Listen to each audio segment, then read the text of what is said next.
That time of the year where kids are going back to school, the mornings are getting cooler and the days are getting shorter. Makes me think about when I was in high school. I had a math tutor. He was a mechanical engineer that had a child. She was tutoring, and I'll never forget something she told me about preparing for college. She says, if you've got a professor that talks about everything under the sun but the subject matter, read and study the book, take great notes, and you'll be ready for the test. If you have a professor that gives amazing lectures, then you listen and take notes, and you will find you'll do good on the test. That advice was great, but what I found out is that I had poor listening comprehension. I began to practice by taking notes every Sunday as the pastor preached, and I began to see that it really helped my listening, but it also transformed my life. This is what God is trying to tell the people of Israel in Psalms 81. I'd like to read a few verses. In verse 8 it says, "Hear, O my people, and I will testify unto thee, O Israel, if thou wilt hearken unto me."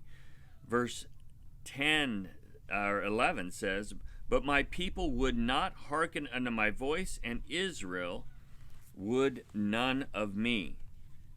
So we see here that he was asking them to listen. Now, he listened to their cry. This is what we find in verse 7, and he delivered them. Now, he's in return asking them to listen, but they don't listen to God. We see that what happens in verse 9, they start heading towards false gods.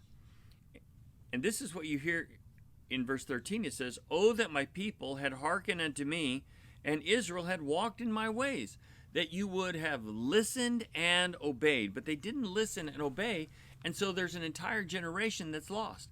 40 years of wandering in the wilderness is what we see. I see that in our time period today. My whole generation seems to be MIA. Now, how is that? Well, James 1:8 says that a double-minded man is unstable in all his ways. Is that we have a tendency to want to hold on to God and hold on to the world, and it just doesn't work. The Bible is very clear. It says, "He that have an ear, let him hear." Well, Jesus puts it this way in John. "My sheep know my voice, and they follow me." Let us be those that have an ear for God. Let us improve our listening comprehension. God bless you as you work on your listening comprehension.